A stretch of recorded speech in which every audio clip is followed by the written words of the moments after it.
Chers frères et sœurs, chers compatriotes, le Cameroun a été attaqué. Le peuple camerounais a été attaqué. Maurice Kamto a commandité le braquage de l'ambassade du Cameroun à Paris par une bande de fous furieux, une bande de voyous, déchaînés à tout saccager dans ce symbole fort de notre République. Qu'y a-t-il de surprenant quand Maurice Kamto et le MRC vont jusqu'à l'automutilation pour accuser nos forces de sécurité? Monsieur Maurice Kamto, vous parlez du hold-up électoral, lequel? Je vous l'ai dit pendant la campagne, quand des amateurs politiques se lancent dans l'arène, ça donne cela. On peut être un grand professeur en droit, on peut être un brillant avocat et être un piètre homme politique. C'est votre cas. Aujourd'hui, vous vous épaulez sur la brigade anti-Sardinat. Brigade anti-Sardinat. On a déjà des traces de la discrimination. Cette brigade, n'ayons pas peur de dire les mots, composée à 99% d'une frange radicalisée des enfants de l'Ouest. Je n'indexe pas tout le peuple bamileke. Il y a une minorité radicalisée de fous furieux que vous financez, M. Kamto. Oui, vous avez franchi une étape dans la barbarie. En attaquant, en braquant les ambassades du Cameroun à Paris et à Berlin. Mais, je vous avais dit, l'histoire vous a déjà jugé, M. Kamto. Et au lieu de tirer les leçons de votre échec, vous continuez dans la barbarie, dans la démagogie. J'ai suivi avec attention votre discours lors de votre soi-disant marche contre le hold-up électoral. Vous ne saviez même plus ce que vous dites. Vous êtes complètement perdu, M. Kamto. Rendez-vous. Vous êtes devenu un voyou politique. Le MRC est devenu un mouvement politique illégal. Et vous devez en tirer les conséquences. Quand on s'attaque à une représentation diplomatique, on s'attaque à tous les Camerounais. Vous avez choisi de vous attaquer à l'économie camerounaise à travers son tourisme.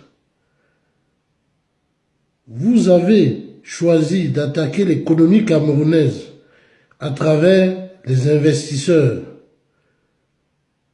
L'ambassade, surtout l'ambassade parisienne, a un rôle très essentiel dans le fonctionnement de notre pays, notamment en ce qui concerne le tourisme.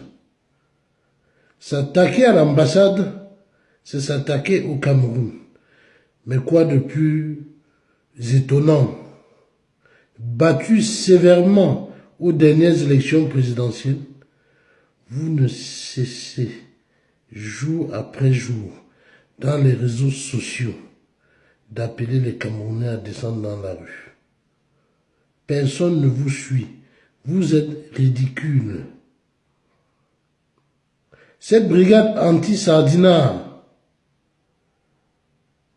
que vous financez est composée des fémans, des Camerounais qui ont loupé leur vie en Europe, des bandits qui se livrent aux raquettes des Camerounais par l'intermédiaire de la plateforme de paiement Litchi.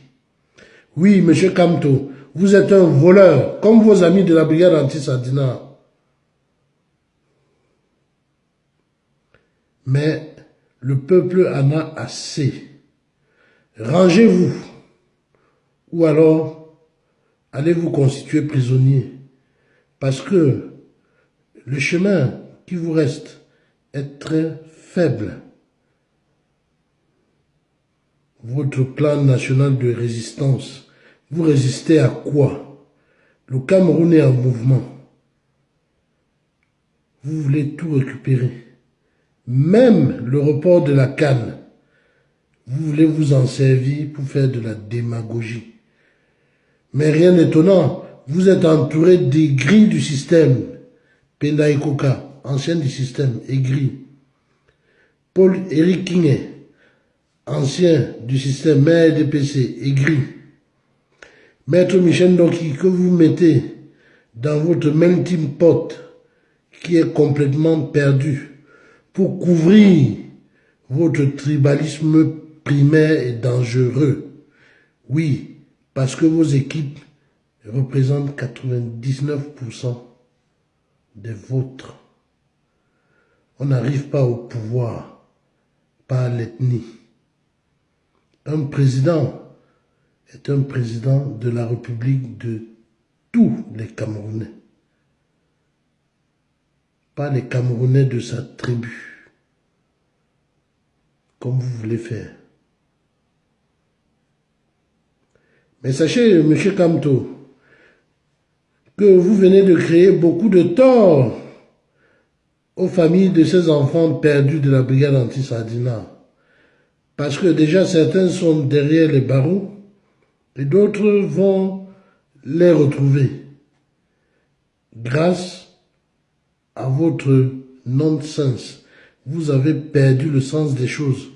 Et votre appel permanent aux militants activistes de l'Ambazonie pour créer la convergence des luttes. Vous avez échoué, M. Kamto. Vous êtes le voyou de la République. S'attaquer à l'ambassade du pays à l'étranger, c'est être un voyou. M. Kamto, vous n'êtes plus un homme politique, vous êtes devenu un voyou. Vous êtes le voyou de la République. Votre place est en prison. Parce que c'est tout ce que vous méritez aujourd'hui. Il ne suffit pas de convoquer quelques journalistes dans un coin de votre salon et tenir une conférence de presse en disant « j'ai marqué le pénalty pour gagner une élection présidentielle ». D'autant faut-il prouver que vous avez gagné. On attend depuis longtemps. Vous êtes incapable de prouver parce que vous avez été sévèrement battu. Vous êtes allé au Conseil constitutionnel demander l'annulation sur les 3/4 du territoire du scrutin. Vous avez échoué.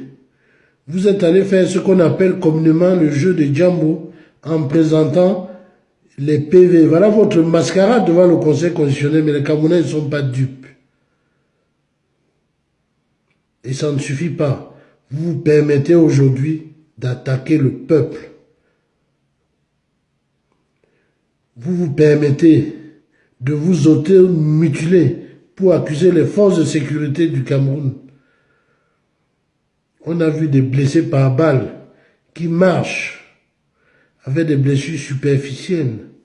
Monsieur Kamto, les Camerounais ne sont pas bêtes. Les Camerounais sont intelligents. Et la racaille qui vous suit sera démantelée dans sa totalité. Pour ça, vous pouvez faire confiance aux services de sécurité françaises qui les ont capturés au sein de l'ambassade comme des sales rats.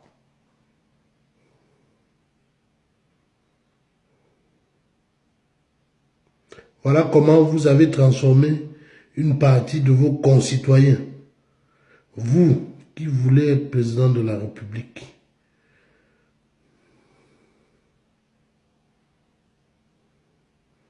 M. Kamto, vous n'aimez pas le Cameroun. Et le peuple camerounais vous le fera payer. En attendant, le président élu par les Camerounais, avec une large majorité, est au travail. Pendant que vous saccagez les biens précieux de la nation. Alors, à mes chers frères du Cameroun, et d'ailleurs, soyez vigilants. Ne vous laissez pas tromper par ces bandes de voyous. Ne vous laissez pas distraire par Kamto Maurice, le voyou de la République. Vive le Cameroun.